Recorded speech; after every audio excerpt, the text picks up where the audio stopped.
अखिलेश की जबान से लफ्ज मुसलमान नहीं निकलता, ये सिर्फ वोट लेना चाहते हैं। असदुद्दीन ओवैसी की नजर अब राजा भैया के गढ़ यानी कि प्रतापगढ़ पर है। यहाँ पर राजा भैया के सामने पीडीएम के प्रत्याशी के लिए जनसभा को संबोधित किया है। इस दौरान ओवैसी ने मोदी और योगी पर तीखा प्रहार किया। भाजपा और सरकार की नीतियों के साथ ही इन्होंने समाजवादी पार्टी के राष्ट्रीय अध्यक्ष अखिलेश यादव को भी आड़े हाथों लेते हुए कहा कि समाजवादी पार्टी को वोट देना चाह रहे हैं तो आपका विचार है, दे सकते हैं, लेकिन ये जरूर याद कीजिए जब बुलडोजर से घर तोड़े जा रहे थे तब अखिलेश यादव आकर खड़े हुए थे क्या? सुनिए पूरा बयान।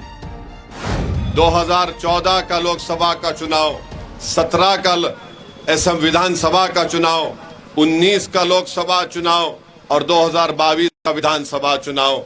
अगर मैं आपसे कहूंगा कि क्या आपने बीजेपी को वोट दिया तो आप सब हाथ उठाकर कहेंगे कि हमने वोट नहीं दिया। अगर मैं आपसे पूछूंगा कि तुमने वोट क्यों दिया समाजवादी को तो आप कहेंगे कि वो बीजेपी को हराने के लिए दिया। मगर बताइए आपका वोट कहां चला गया है? तो मेरे अजीज दोस्तों और बुजुर्गों, मेरी आपसे अदबन गुजारिश है कि आज आपके दरमियान में एक मुतबादिल है, एक विकल्प है। बीजेपी को अगर कोई रोक सकता है तो ये पीडीएम का इत्तेहाद रोक सकता है, जिसमें पिछड़ा भी है, दलित भी है और मुसलमान भी है। अगर आप समाजवादी पार्टी को वोट देंगे तो सुनिए वक्त कम है। अगर आप समाजवादी पार्टी को वोट देंगे तो आप सिर्फ उनके यादव परिवार को मजबूत कर रहे हैं। बताइए आज आप देखते हैं कि यही इलाहाबाद में एक शख्स जिसको कोर्ट ने सजा दे दी गई थी, जिसके हाथों में हथकड़ियां थीं, पुलिस की मौजूदगी में उसको हत्या कर दी गई। कोई नाम लेने तैयार नहीं था। मैंने खुलकर कहा कि अतीक अहमद का कत्ल है ये, और कत्ल करने वालों पर एक्शन लेना चाहिए। आप जानते हैं मेरे भाई, फिर आप देखते हैं कि जेल में मुख्तार अंसारी, उनका परिवार कह रहा है कि उनको स्लो पॉइजन दे दिया गया। जब नाम लेने के लिए तैयार नहीं है तो वोट के हकदार कैसे बन सकते हैं आपके? बताइए आप बताइए कब तक हम सिर्फ जिंदा रहने के लिए वोट का इस्तेमाल करेंगे? क्या हमारे इस गांव में हमारे बच्चों को शिक्षा की जरूरत नहीं है, अस्पताल की जरूरत नहीं है, इंसाफ की जरूरत नहीं है? चुनाव आएगा और सब आपके दरमियान में आकर कहेंगे कि इनका खौफ दिलाया जाएगा, बीजेपी का खौफ दिलाया जाएगा, तो कभी ये बताएंगे कि हमको वोट दो, हम तुम्हारी इबादत गाहों की हिफाजत करेंगे, हम तुम्हारे घर की हिफाजत करेंगे। जो लोग समाजवादी पार्टी को वोट देना चाह रहे हैं, आपका इख्तियार है, आप जिसको चाहे वोट दें। मगर बताइए जब बुलडोजर से घर तोड़े जा रहे थे तो क्या अखिलेश यादव आज आपके दरमियान में आकर खड़े थे? जब बुलडोजर चलाए जा रहे थे तो जावेद, सुनिए, जब बुलडोजर, सुनिए भाई सुनिए, अरे सुन तो लीजिए, जब बुलडोजर चल रहा था तो जेल को कौन जाता है? जावेद जाता है, शालम जाता है, जीशान रहमानी जाता है। ये कौन है? ये मंजलिस के हमारे सिपाही हैं। इसीलिए मैं आपसे अपील कर रहा हूं।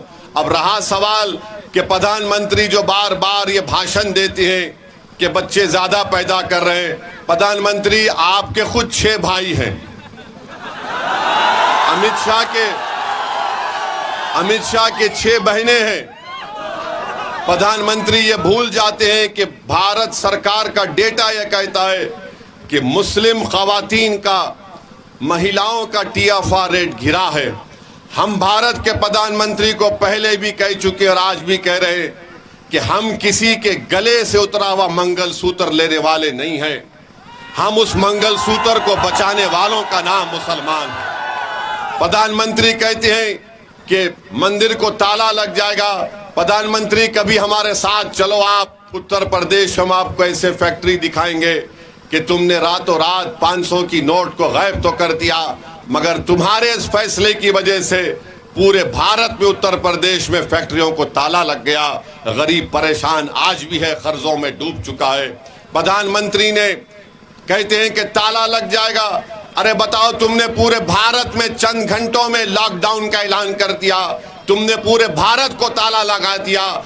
तो जितने उत्तर प्रदेश के नौजवान लोग मुंबई में थे, दिल्ली हैदराबाद में थे, वो वापस अपने वतन को नहीं आ सके। यहां पर इसीलिए हम आपसे कह रहे हैं कि प्रधानमंत्री अपने असली एजेंडे पर आ चुके हैं और बात कर रहे हैं, सिर्फ ऐसी ऐसी बातें प्रधानमंत्री कर रहे हैं। और फिर उत्तर प्रदेश के मुख्यमंत्री बोलते हैं कि फुला की आत्मा आ गई। हम जानना चाहते हैं उत्तर प्रदेश के मुख्यमंत्री से कि 500 साल हो गया उस शख्स को मरकर, उसकी आत्मा आपको कैसे मालूम यहां पर आ गई? तो मालूम हुआ कि उत्तर प्रदेश के मुख्यमंत्री को जिंदों की फिक्र नहीं है, आत्माओं की फिक्र है उनको। बीजेपी छोड़कर तो मैं जिम्मेदारी से कह रहा हूं कि हम उसकी तायीद करेंगे। हम भी चाहते हैं कि दोबारा देश के प्रधानमंत्री नरेंद्र मोदी ना बने। तो मेरी आप तमाम से, मेरे भाई सुनिए सुनिए सुनिए सुनिए सुनिए भाई, सुन तो लीजिए। मगरिब आप अपने वीडियो रिकॉर्डिंग करने के लिए नारा लगा रहे, मत करिए आप ये। सुन तो लीजिए हमारी बात। अगर आपका एमपी जीत कर जाएगा, अगर कल भारत की पार्लियामेंट में यूनिफॉर्म सिविल कोड, यकसा सिविल कोड का बिल लाया जाएगा, तो क्या अखिलेश यादव खड़े होकर उसकी मुखालिफत करेंगे? CAA का कानून जब भारत की पार्लियामेंट में लाया गया, आपने देखा, दुनिया ने देखा, अल्लाह ने हमको तौफीक दी, हमने बीजेपी के 300 MP मोदी और शाह के सामने उस बिल को काला कानून कहकर उस बिल को फाड़ दिया था। ट्रिपल तलाक का गलत कानून लाया गया जो मुस्लिम महिलाओं के खिलाफ है। पूछिए इन लोगों से क्या कहना चाहते हैं उस पर। अखिलेश की जबान से लफ्ज मुसलमान नहीं निकलता, कभी नहीं निकलेगा, याद रख लो आप मेरी इस बात को। ये सिर्फ वोट लेना चाहते हैं मगर आपकी तकालीफ को दूर करना नहीं चाहते। ये वोट लेना चाहते हैं ताकि सत्ता की राजनीतियों में, महलों में इनका महल तामीर हो जाए, मगर आपकी क़यादत को देखना नहीं चाहते।